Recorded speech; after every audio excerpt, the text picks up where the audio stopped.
passer la parole à Tiffaine Baudelomény qui va modérer ce webinaire.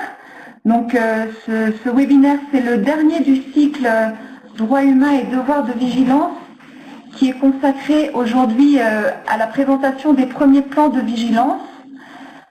Donc la présentation va être faite par Sylvain Boucheron de BL et Évolution et par Charlotte Michon, déléguée générale à l'association EDH. Je vais leur donner tout de suite la parole à Tiffaine qui va pouvoir vous présenter le webinaire et les intervenants.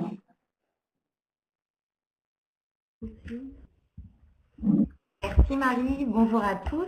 Je suis ravie de vous retrouver effectivement pour cette dernière séance du cycle Devoir de vigilance de RSE et PED. Une dernière séance qui se fait donc en compagnie de Sylvain Boucheron et de Charlotte Michon, que je vais vous présenter avant de vous présenter rapidement le thème de cette séance. Alors Charlotte, vous êtes juriste en droit international des droits de l'homme. Ça fait une dizaine d'années maintenant que vous travaillez sur les questions entreprises et droits humains. Et vous êtes déléguée générale de l'association Entreprises pour les droits de l'homme, qui se veut donc un lieu d'échange pour les entreprises, une vingtaine d'entreprises françaises, sur ces questions de droits humains et comment mettre en place dans les processus RSE cette question de droits humains. Sylvain, vous êtes ingénieur. Vous avez commencé votre carrière en tant qu'auditeur financier chez Mazars. Vous êtes aujourd'hui fondateur, cofondateur et ingénieur chez B&L Évolution. Et vous accompagnez donc des entreprises dans leur démarche RSE pour mettre en place des processus de diligence, des reportings RSE, des dialogues parties prenantes notamment. B&L Évolution, c'est aussi des études et des benchmarks. Et donc, ça me fait une transition toute trouvée avec le thème du webinaire d'aujourd'hui, puisque vous allez nous présenter avec Charlotte cette étude que vous avez publiée sur les premiers plans de vigilance publiés par les entreprises soumises à la loi sur le devoir de vigilance. Alors, pour rappel, très rapidement, cette loi sur le devoir de vigilance, elle a été adoptée l'année dernière, en mars 2017, et elle demande aux plus grandes entreprises françaises, sans trop rentrer dans les détails, puisque vous pouvez retrouver toutes ces informations dans les séances précédentes du cycle de webinaire sur le devoir de vigilance. Cette loi, elle impose aux plus grandes entreprises françaises d'identifier et de prévenir les risques d'atteinte aux droits humains, à l'environnement, à la santé et à la sécurité, dans leurs filiales et dans leur chaîne d'approvisionnement. Pour ce faire, elles doivent mettre en place un plan de vigilance. Et c'est donc ces plans de vigilance que vous avez étudiés dans le cadre de votre étude sur les premiers plans de vigilance. Alors je le rappelle, pour l'instant, cette loi, elle n'est que partiellement en vigueur. Donc les entreprises qui y sont soumises ne doivent que établir, mettre en œuvre de façon effective et publier leur plan. Elles n'encourent pour l'instant pas de risque juridique si elles ne le font pas. Ce risque juridique ne sera existant qu'à partir de l'année prochaine. Donc pour l'instant, on est un peu dans une année de test, une première année où on peut se retrouver tous ensemble avec les entreprises et les parties prenantes pour analyser ce qui a été fait. Pour les entreprises, c'est une année pour se lancer, pour commencer à mettre en place des plans, pour approfondir les démarches qui existaient déjà. Et donc votre étude, c'est l'occasion de voir un peu ce qui a été fait et peut-être des lacunes potentielles sur lesquelles il va falloir travailler pour finalement bien encadrer le risque juridique à partir de l'année prochaine. Charlotte, Sylvain, je me tourne vers vous maintenant. Est-ce que vous pouvez nous en dire un petit peu plus sur cette étude, sur la méthodologie que vous avez adoptée et sur les axes que vous avez privilégiés dans votre travail?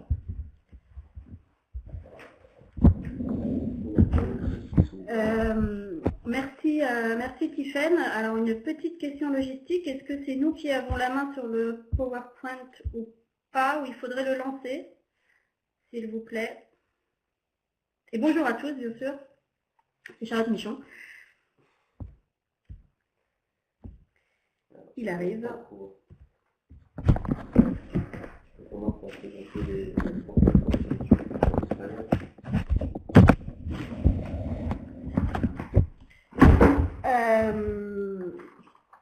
Donc effectivement, donc, nous avons en collaboration avec l'association Entreprises pour les droits de l'homme et B&L Évolution qu'on va vous représenter un peu juste après, décidé de lancer une analyse sur les premiers plans de vigilance publiés par les entreprises. Donc, Tiffany l'a bien rappelé, il s'agit vraiment du premier exercice avec les limites que ça induit. Le premier exercice de reporting qui ne portait cette année que sur le plan et non encore sur sa mise en œuvre opérationnelle, qui arrivera l'année prochaine et régulièrement toutes les années qui suivent dans les documents de référence. Donc nous, notre idée, c'était vraiment de montrer comment les entreprises s'étaient appropriées cette nouvelle exigence légale et comment elles avaient publié leur plan de vigilance. Je pense que la première limite qu'on peut dire, c'est que c'est une publication et donc ce n'est pas nécessairement très révélateur des pratiques réelles, si je puis dire, des entreprises, qu'encore une fois, il y avait quand même un timing assez serré pour elles, puisque la loi a été adoptée le 31 mars et que les actions sur lesquelles elles pouvaient reporter, rendre compte publiquement dans le document de référence étaient celles limitées au 31 décembre, mises en place le 31 décembre. Et que c'est vrai aussi que c'était une nouvelle exigence légale et qu'il faut du temps pour les entreprises pour se les approprier. Je suis désolée, j'ai toujours pas la présentation. Je ne sais pas si vous l'avez.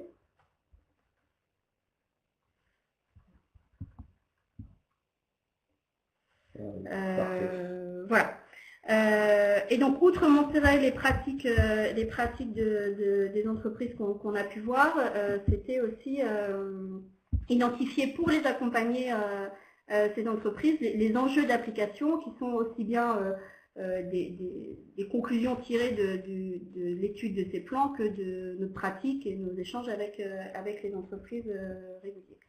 Donc nous avons analysé les premiers plans publiés. Au 13 avril 2018, il y avait 64 documents de référence qui contenaient une mention ou un chapitre qui faisait référence au plan de vigilance et en tant que réponse à la loi sur le devoir de vigilance. Il y en avait 55 qui étaient vraiment spécifiquement identifiés comme plan de vigilance, démarche de vigilance, enfin, vraiment comme répondant à la loi. Et du coup, on s'est limité à ces chapitres-là pour les analyser et conclure des résultats. Ça veut dire que nous ne sommes pas, aujourd'hui en tout cas, parce que c'est vraiment une première étude, intéressés s'il y a des renvois, par exemple, dans ces chapitres à des démarches plus globales de RSE, à d'autres parties du document de référence. Pour l'instant, on ne les a pas vues. On s'est vraiment limité à comment les entreprises entendaient répondre à cette exigence légale et donc à travers l'étude des chapitres vraiment identifiés comme tels. Voilà, donc je vais juste vous revenir un peu sur Entreprises pour les droits de l'homme. Donc je suis déléguée générale de cette association. C'est une association qui date depuis 2008 maintenant et c'est une initiative d'entreprises, de grandes entreprises internationales françaises. Donc, vous avez les logos multisectoriels et c'est je pense un atout dans le cadre de l'échange de bonnes pratiques et en particulier pour l'application, pour la mise en œuvre des démarches de vigilance parce que vraiment chaque secteur, chaque entreprise, qui sont quand même plutôt les leaders des secteurs, apportent sur leurs propres enjeux et du coup chacun peut bénéficier de l'expertise des autres. Donc notre objet c'est effectivement de renforcer la compréhension et la prise en compte des enjeux relatifs aux droits humains dans nos activités d'entreprise.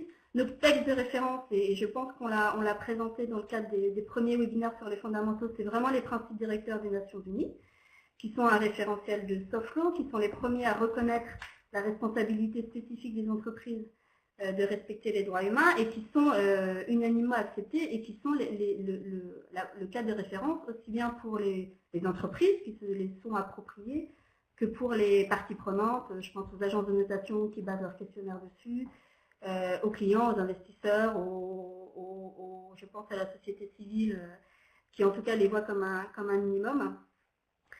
Et du coup, ça reste quand même aujourd'hui nos textes de référence. C'est plus large que ce que demande la loi française, mais je ne vais pas revenir là-dessus parce qu'on en a largement parlé durant les premiers modules. Et aujourd'hui, nos activités sont centrées vraiment sur l'accompagnement des entreprises, sur la mise en œuvre des démarches de vigilance et encore une fois au sens global.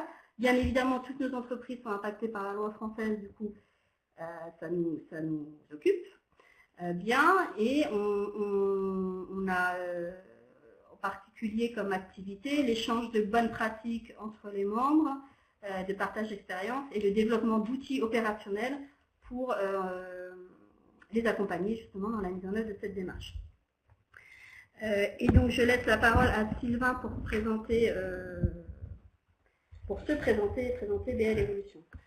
Bonjour à toutes et tous, donc merci pour l'organisation de ce webinaire à RSE et PED. Quelques mots sur BL Evolution. Donc, moi je suis Sylvain Boucheran, cofondateur de la société. On est donc une société de conseil et d'études en démarche de durabilité avec une équipe de consultants sur différentes thématiques, puisqu'on intervient à la fois sur les stratégies RSE, que ce soit des analyses de matérialité, que ce soit le déploiement de politique, le dialogue avec les parties prenantes, mais aussi sur des processus liés au devoir de vigilance, par exemple. On intervient également beaucoup sur des politiques un peu plus techniques, des enjeux environnementaux comme des stratégies climat, des systèmes de management de l'énergie ou encore des politiques de biodiversité. Et puis plus largement, on travaille sur l'engagement sociétal des entreprises à travers les objectifs de développement durable ou toute démarche qui peut permettre de prendre des engagements et de faire en sorte que son entreprise contribue à la société de manière positive. Donc on intervient auprès à la fois des grands groupes et à la fois des TPE-PME, ainsi qu'un volet auprès des territoires. Et donc dans le cadre de nos activités, évidemment, on est aux côtés des entreprises pour les aider dans la cartographie des risques ou la mise en place des processus liés au devoir de vigilance. Et donc c'est pour ça qu'on a été très heureux de s'associer à l'association Entreprises pour les droits de l'homme afin de faire cette première étude sur la publication des premiers plans de vigilance. Bien, merci beaucoup à vous deux pour ces précisions. Alors je pense qu'on va pouvoir maintenant rentrer dans le vif du sujet, c'est-à-dire les conclusions de votre étude.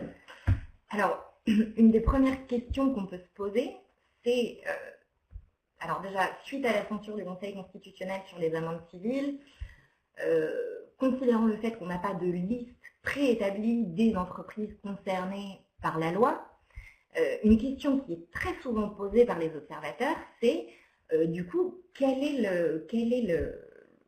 l'encouragement pour les entreprises à se conformer à cette loi? Est-ce qu'elles le font? Est-ce que globalement, elles se sont mises en conformité? Est-ce qu'elles vont bien adopter des plans? Et est-ce que, du coup, vous pouvez nous répondre sur cette question? Quelles sont vos conclusions globales sur la conformité à la loi? Est-ce qu'a priori, on a eu une bonne publication, une bonne mise en conformité des entreprises aux grandes exigences du texte? Alors, pour revenir juste sur l'amende civile, nous, on n'a jamais considéré que c'était vraiment le point principal de la loi et on l'a vraiment abordé comme la loi, je veux dire, par rapport à son volet prévention, et c'est précisément l'objet des DH d'ailleurs, d'accompagner les entreprises dans la mise en place de processus global de prévention, peu importe finalement les sanctions associées. Du coup, ça va pas vraiment impacter sur nos travaux. Et moi, à titre personnel, je dirais que l'amende civile ne change rien à la véritable création d'une nouvelle obligation juridique. Et c'est un changement qui pèse vraiment sur les sociétés mères ou entreprises donneuses d'ordre et qui leur demande, et il y a toujours une sanction financière possible avec la mise en demeure et la saisine du juge éventuelle et l'astreinte, qui créent vraiment une nouvelle responsabilité juridique, renforcée par le fait qu'en cas de dommage, l'entreprise société mère ou donneuse d'ordre peut être condamnée, non pas pour des violations directes des droits humains, mais bien pour le non-respect de cette nouvelle obligation juridique qui est la mise en place d'un processus de vigilance. Voilà. Ceci étant dit, nous, ce qu'on voit dans la pratique de nos entreprises, c'est que finalement la décision du Conseil constitutionnel n'a pas tellement modifié la manière dont elles entendaient appliquer la loi. Alors c'est vrai que nous, on travaille beaucoup avec des entreprises qui avaient déjà des démarches déjà engagées sur le sujet, notamment en référence aux référentiels internationaux. Ce qu'on voit dans les plans, c'est qu'il y a quand même une bonne prise en compte de cette nouvelle obligation légale. Il y a une certaine transparence, on va le voir, parce que ceux qui n'en sont que, entre guillemets, qui ont initié la démarche, qui la mettent en œuvre aujourd'hui le disent, clairement. Hein, ils en sont à l'étape de la première étape qui est donc la cartographie des risques, et on va y revenir. Ils ont identifié leurs enjeux, je pense, d'application. Et donc, on est vraiment, et c'est aussi peut-être les limites du premier exercice, on est vraiment et c'est aussi lié au fait qu'il n'y a pas de risque juridique, c'est vrai, à proprement parler aujourd'hui, on est vraiment dans une appropriation de la démarche, et des démarches qui prennent du temps, les entreprises l'ont pris en compte, elles se mettent en marche pour y répondre. Et bien évidemment, celles qui étaient déjà engagées dans des démarches, avec des niveaux de maturité avancés, peuvent aujourd'hui sûrement mieux rendre compte de la façon dont elles appliquent la loi. Sylvain ?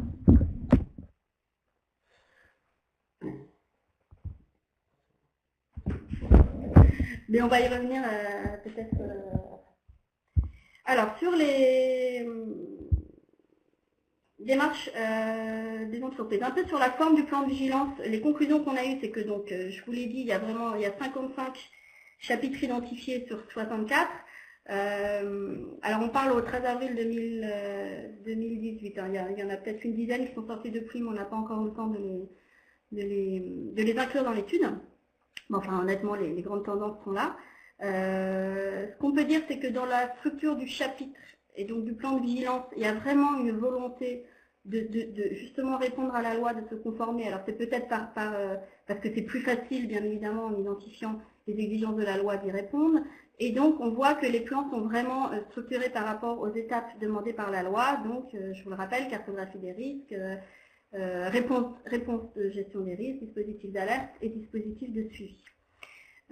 Concernant la place dans le document de référence, sans véritable surprise, la plupart des chapitres donc identifiés comme tels sont dans les chapitres relatifs aux informations environnementales et sociales des entreprises. Nous, on a quand même identifié un véritable enjeu, c'est que dès l'année prochaine, et ce sont les mêmes entreprises seront aussi soumises à l'obligation de faire une déclaration de performance extra-financière dans le cadre de l'application de la transposition de la directive européenne sur le reporting extra-financier. Cette future déclaration de performance extra-financière visera à remplacer finalement le chapitre RSE des documents de référence et demande aussi de rendre compte des procédures de due diligence en matière de droits humains. Tout en précisant que ce n'est pas exactement les mêmes exigences que la loi française, parce que la directive extra-financière recouvre un périmètre plus large, et donc il va vraiment y avoir, et c'est des questions qui se posent, que nous on a au sein de l'association par les entreprises, un enjeu d'articulation aussi bien de ressources internes que de systèmes de remontée d'informations qu'après de reporting public, d'articulation entre les différentes exigences réglementaires qui s'imposent aux mêmes entreprises. On peut même rajouter le UK Modern Slavery Act pour celles qui y sont soumises, qui demande aussi de rendre compte, alors que sur le travail forcé, la traite des êtres humains, mais pour autant, on demande de rendre compte des procédures de diligence raisonnables aussi. Donc si les exigences réglementaires vont dans le même sens, au sens démarche de vigilance, les périmètres ne sont pas tout à fait les mêmes. Et c'est un véritable enjeu pour les entreprises. Et nous, on a décidé au sein de DDH de faire un travail spécifique sur le sujet avec l'ORF, sur vraiment reporting droits humains, comment rendre compte des avancées de la démarche, comment suivre en interne et comment rendre compte des avancées de la démarche. Mais ce n'est pas pour tout de suite. Ensuite, sur le pilotage et la gouvernance du plan, véritablement, ça peut paraître évident, mais compte tenu des enjeux du plan, donc santé, sécurité, environnement, droits humains, il y a potentiellement 3 directions qui sont impliquées, compte tenu des processus demandés, donc cartographie des risques, intégration dans le audit, contrôle interne, les achats aussi, puisque ça concerne aussi les activités des partenaires commerciaux. Tout est plus, évidemment, la direction conformité juridique, puisque c'est quand même une obligation légale. On voit bien que les entreprises ont voulu rassembler toutes ces directions et faire véritablement des démarches collaboratives.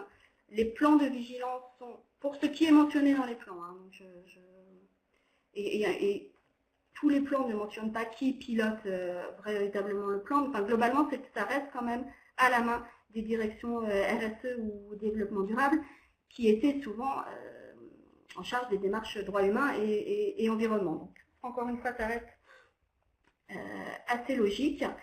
Et il y a pour la plupart des entreprises mention de groupe de travail, donc interdirection, que ce soit pour la formalisation du plan ou le suivi. Et vous voyez les différents départements impliqués qu'on retrouve le plus dans les groupes de travail interdirection au sein des entreprises. À noter quand même que, je l'ai dit, donc le plan de vigilance a un périmètre particulièrement large qui concerne différents enjeux, qui donc implique différentes directions. Et il y a un véritable enjeu au sein des entreprises de coordonner, d'avoir une compréhension commune des attentes de la loi ou plus généralement des démarches de vigilance globale par rapport aux référentiels internationaux, et qu'il y a pu y avoir au moment, on va dire, de l'adoption de la loi, des divergences clairement internes, des crispations entre les différentes directions. Et c'est normal, hein, chacun applique un travail quotidien et le voit d'après son spectre, hein, son prisme. Et du coup, voilà, moi je pense personnellement que c'était l'année dernière, que maintenant, encore une fois, les entreprises ont dû mettre en place les démarches. Et donc, on va vers une convergence de la compréhension de l'objectif du plan et vers la définition d'actions opérationnelles, vraiment en collaboration avec toutes les directions. De toute façon, c'est nécessaire. Hein. C'est des grandes entreprises, elles sont partout, il y a des systèmes de fonctionnement assez, on va dire, traditionnels, voire très silotés. Et sur un plan comme ça, sur une démarche comme ça, qui couvre tant d'activités, tant de personnes, il est vraiment nécessaire de coordonner et d'avoir une vision commune des enjeux et des actions à mettre en place. Pareil, je vous rappelle, mais vous le savez, que c'est une responsabilité de la société mère. Pour autant, elle vise à couvrir, à identifier véritablement des risques liés au contexte opérationnel. C'est que des enjeux opérationnels, que ce soit environnement, droit humain. C'est véritablement, pour bien les traiter, il faut décliner le plus possible au niveau opérationnel. Et quand on regarde aujourd'hui, mais encore une fois, c'est peut-être dans la formalisation du plan, et puis c'est la première réponse, et c'est normal, est donnée par la société mère. Dans les comités de travail, si je puis dire, il n'y a pas vraiment d'association des différentes directions opérationnelles, des directions à risque, des directions pays, géographiques. Et vraiment, dans la mise en œuvre opérationnelle, on pense que c'est un enjeu pour les entreprises d'arriver à associer, à embarquer ces directions opérationnelles. Alors, pour continuer, donc sur le pilotage, on a voulu mettre en avant la bonne, qui est aujourd'hui une bonne pratique, mais qui va sûrement se développer, qui est l'implication en fait des plus hautes instances de l'entreprise, aussi bien en termes d'approbation du plan que du suivi futur, parce qu'il y a encore une fois, il y a des entreprises qui disent qu'il sera suivi par, je sais pas, en général, c'est les comités éthiques et développement durable des conseils d'administration. C'est peu encore mentionné, encore une fois, ça ne veut pas dire que c'est pas fait, mais en tout cas, ça n'est pas mentionné. Et pour autant, encore une fois, je l'ai dit, même si c'est une responsabilité de la société mère, elle doit, pour qu'elle soit efficace, ce processus doit vraiment être diffusé partout. Et le fait que la démarche soit portée au plus haut niveau est vraiment fondamental pour que la diffusion de cette démarche au plus bas, pour montrer que c'est un engagement voulu vraiment par la direction et aider les collaborateurs et les porteurs de la démarche à l'appliquer en interne, aussi bien en interne d'ailleurs que par rapport aux parties prenantes externes. Voilà. Et enfin, le dernier sujet sur le pilotage, c'est l'association avec les parties prenantes. Alors, je vous rappelle que la loi précise que le plan a vocation à être établi en association avec les parties prenantes. J'enlève le dispositif d'alerte qui, lui, c'est une obligation parce que c'est en concertation avec les représentants syndicaux. Donc, sur le plan global, il y a effectivement une incitation très forte à le faire en association avec les parties prenantes. Aujourd'hui, en tout cas en 2017, on ne peut pas vraiment dire que ça a été fait et ça ne l'est pas mentionné. Quand ça a été fait, moi je pense que c'est essentiellement dû aussi au timing et au calendrier. Et puis avant de présenter quelque chose aux parties prenantes, il faut bien que ce soit un petit peu quand même formalisé et finalisé. Et du coup, quand ça a été fait, c'est par rapport aux parties prenantes internes, donc au niveau des comités syndicaux, ou par rapport auprès de comités de parties prenantes externes, mais qui étaient déjà institutionnalisés dans l'entreprise, et du coup c'était à l'occasion de réunions annuelles, on présente le plan de vigilance. Il y en a quand même un certain nombre qui le mentionnent pour 2018. Après, il y a un autre enjeu lié à ça, c'est quelle partie prenante, bien évidemment, puisque, encore une fois, c'est un plan global, donc vers qui aller au niveau corporate pour prendre en compte les attentes au niveau de la formalisation globale de la démarche. Et bien évidemment, je l'ai déjà dit, comme les enjeux sont opérationnels, il est évident qu'au niveau opérationnel, il faut, et c'est demandé par les référentiels internationaux, et c'est inhérent à toute démarche de vigilance, notamment droit humain, il faut que les entreprises arrivent à prendre en compte, à associer les parties prenantes au niveau le plus opérationnel possible pour les aider à identifier et à gérer les véritables problématiques au niveau du terrain. Voilà.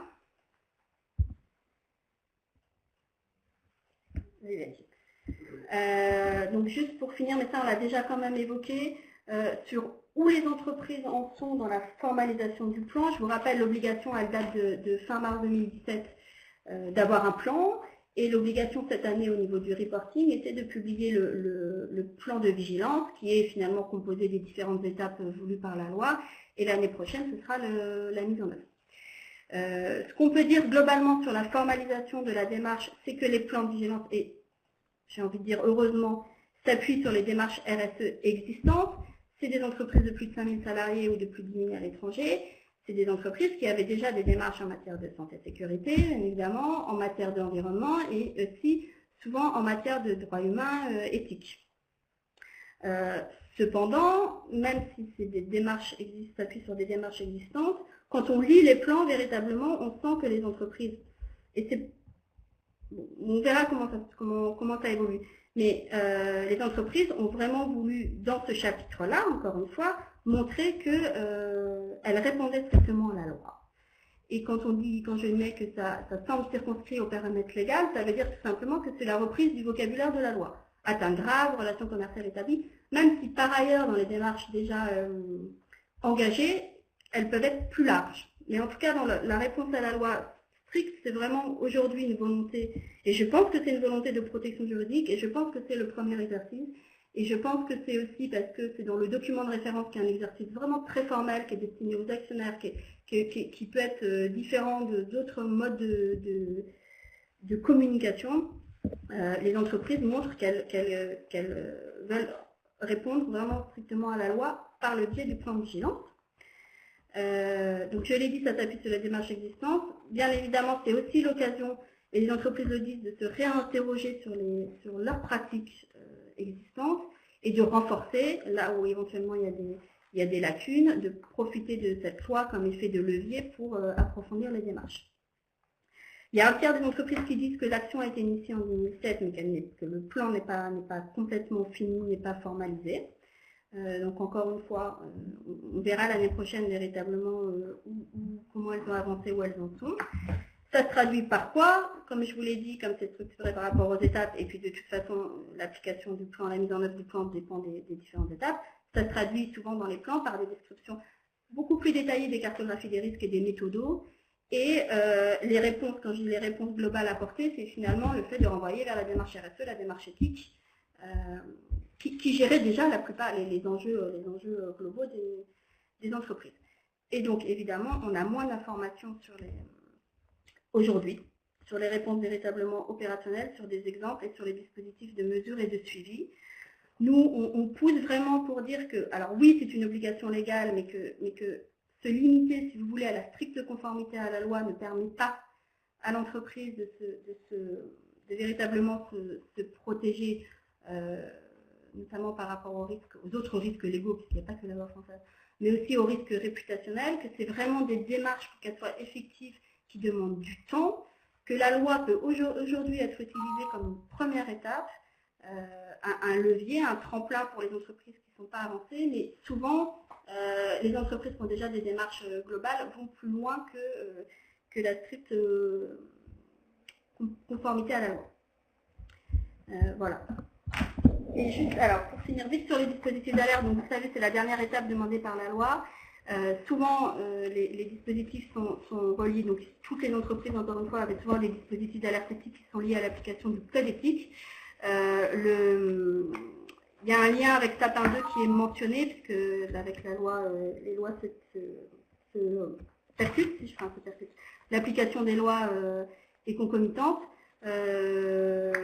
Nous, les retours qu'on a, c'est que tout le monde a utilisé le même dispositif clairement entre Sapin et Vigilance. Du coup, il y a un véritable enjeu parce que ça ne protège pas les personnes de la même façon, ce n'est pas la même cible. Pour nous, le dispositif de vigilance doit être ouvert à tous, parce que l'objectif de la démarche est bien de protéger toutes les personnes. Donc, ne pas ouvrir le dispositif de vigilance aux personnes externes potentiellement affectées ne va pas dans le sens de la démarche, même si la loi ne le précise pas, c'est vrai. Et aussi, et ça c'est en référence notamment aux référentiels internationaux de RSE, qui sont vraiment pour nous des guides d'application, d'interprétation de la loi. Le dispositif d'alerte n'est pas forcément au sens groupe, au sens l'adresse mail ou le téléphone, ou je ne sais pas selon ce que les entreprises décident. Il ne pourra pas nécessairement être utilisé par toutes les parties prenantes, en particulier au niveau opérationnel, parce qu'il faut qu'il soit déjà bien communiqué, ça c'est sûr, et que les parties prenantes puissent les saisir, y avoir accès. Je ne pense pas que les populations locales les plus reculées vont aller prendre leur téléphone ou utiliser le mail pour aller vers la société mère. Donc il faut vraiment que les entreprises, dans le cadre des démarches, soient aussi vigilantes à compléter, si besoin, ces dispositifs d'alerte au niveau groupe par des mécanismes dits de réclamation opérationnelle pour toucher toutes les parties prenantes. Ce dispositif d'alerte est aussi un outil de prévention des risques. Il s'inscrit vraiment dans une démarche globale. Ça permet à l'entreprise d'être saisie au plus tôt, d'être alertée, de prévenir des situations, d'éviter qu'elles s'aggravent. Donc c'est vraiment un véritable enjeu pour les entreprises. Ce n'est pas juste un tick the box pour nous. Et enfin, sur les dispositifs globaux de suivi du plan, je vous dis pour l'instant, on n'a pas grand-chose, mais tout simplement parce que les entreprises ne sont pas nécessairement là. Une pratique très intéressante, c'est le suivi du plan par les accords cadres mondiaux quand ils existent. Donc vraiment, on voit, et je pense à EDF notamment, que le suivi du plan par les comités composés de représentants syndicaux au niveau international vont suivre annuellement le plan, et donc l'entreprise va rendre compte auprès de ses parties prenantes de l'avancée du plan. Et sinon, le plus simple est d'utiliser les démarches, les process existants de contrôle interne, de programmes d'audit. Il faut définir des indicateurs, parce que sinon on peut difficilement suivre, on peut difficilement rendre compte. Et pour nous, c'est un enjeu, c'est pour ça que je vous le disais en introduction, qu'on travaille aussi beaucoup sur la question de ces dispositifs de suivi et du reporting en matière de droits humains, pour aider les entreprises à rendre compte de manière efficace et crédible de leur démarche en externe.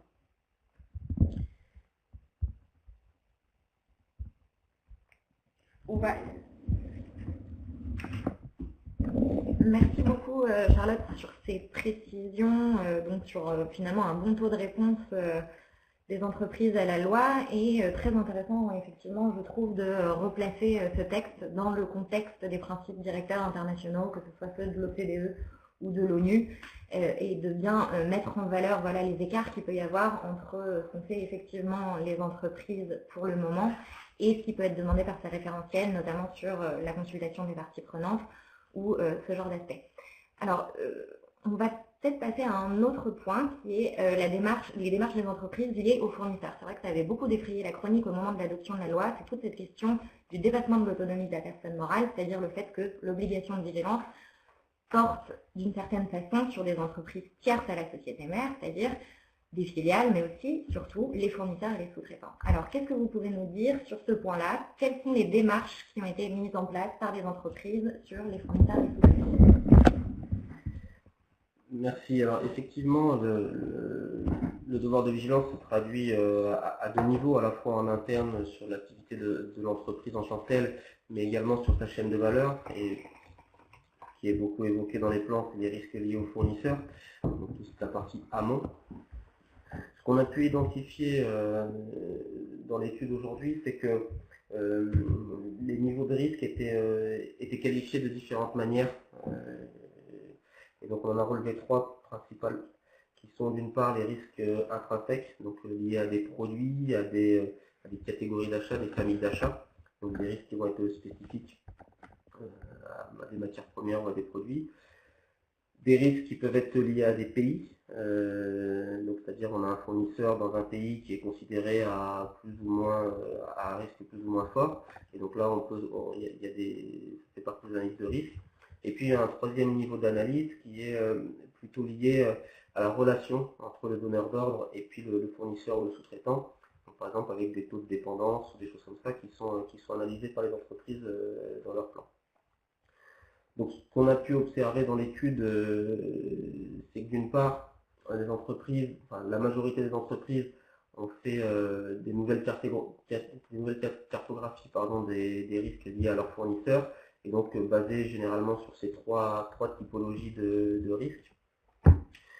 Ou alors ont revu leur processus existant d'identification des fournisseurs à risque, donc c'est-à-dire identifier des nouveaux critères, ou également fait mis en place des formations, ou en tout cas un dialogue avec les directions des achats, etc. pour pouvoir avoir une cartographie à jour qui va intégrer ces risques liés au devoir de vigilance. Le critère principal, c'est ce qu'on voit, un des premiers critères qui a été utilisé est le risque lié au pays, entre autres, puisque c'est le plus facile à mettre en place dans la cartographie des risques, c'est de se dire, les fournisseurs, on sait dans quel pays ils sont implantés, et donc on peut assez facilement faire un travail de traitement important pour pouvoir cartographier les différents fournisseurs en fonction des pays.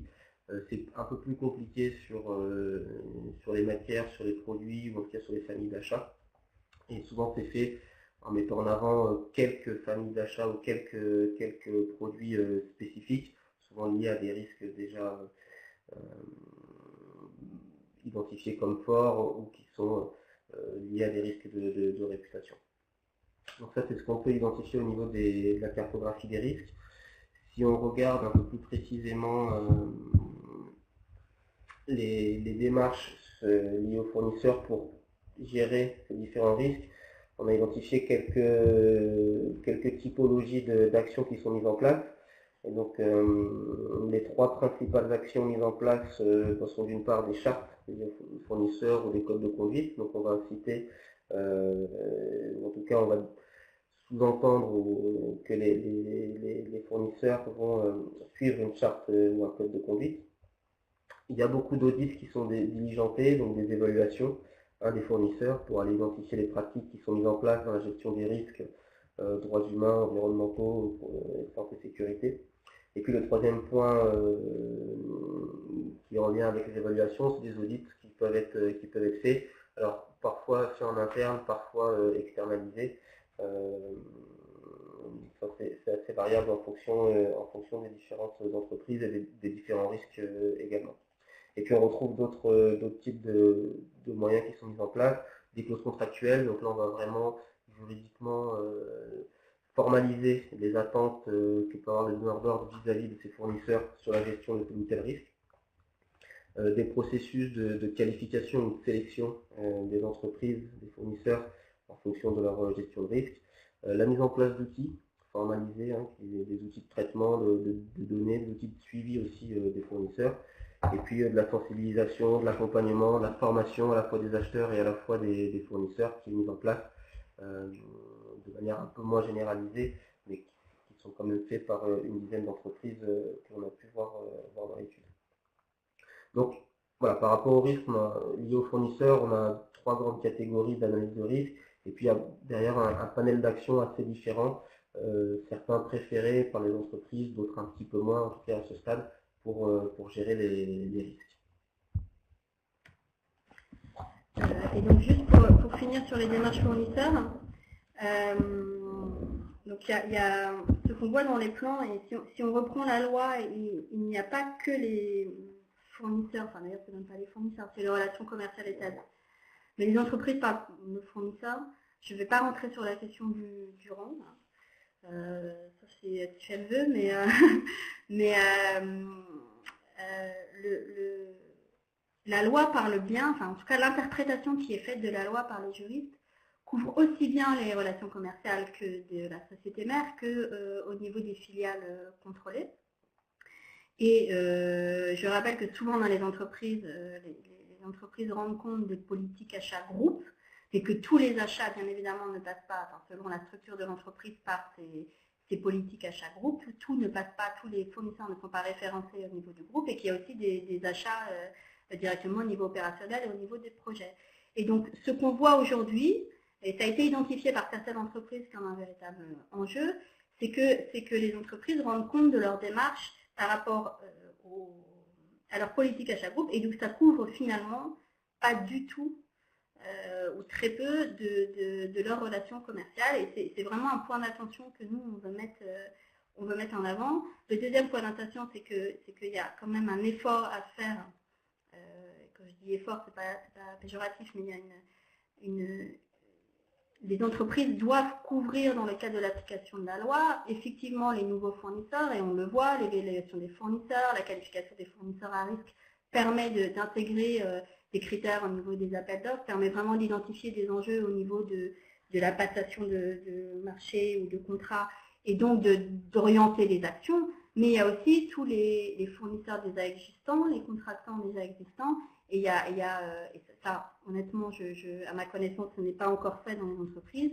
Il y a la nécessité de revoir quand même, en particulier pour les contrats longue durée, de revoir les risques associés aux contrats et aux fournisseurs déjà existants.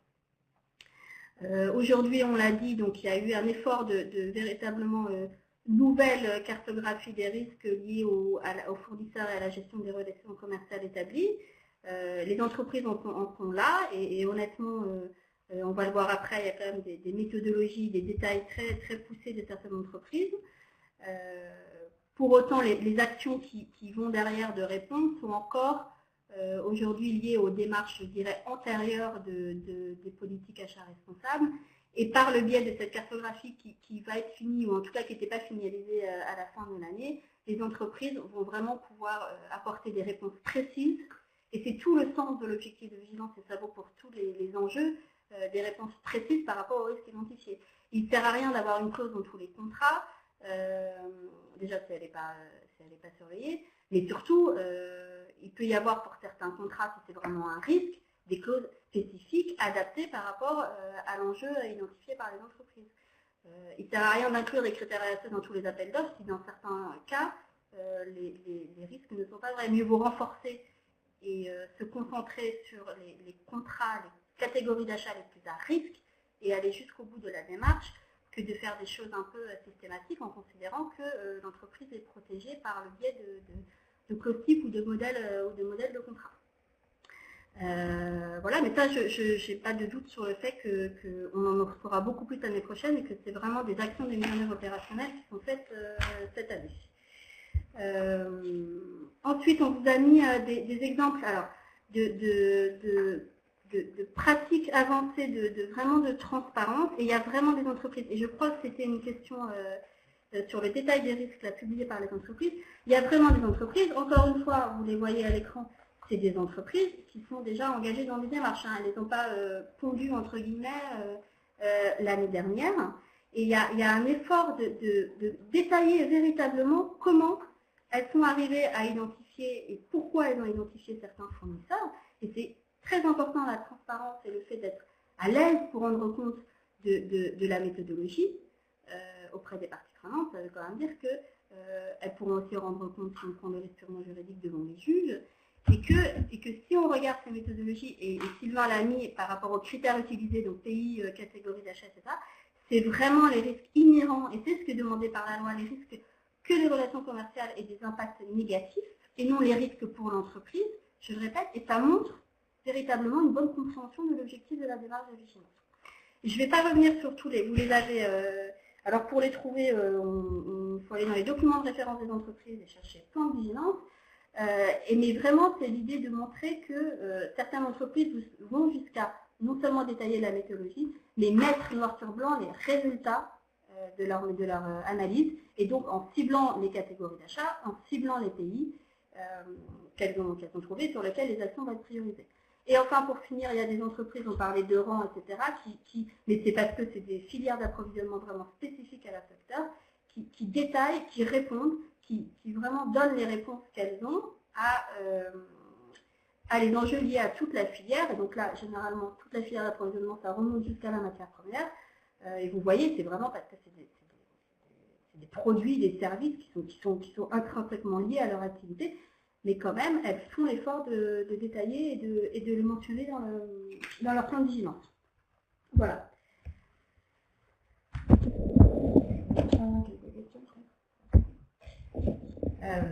Merci beaucoup. Très intéressant également sur ces questions, donc de voir qu'il y a quand même certaines entreprises qui vont potentiellement au-delà de rang 1.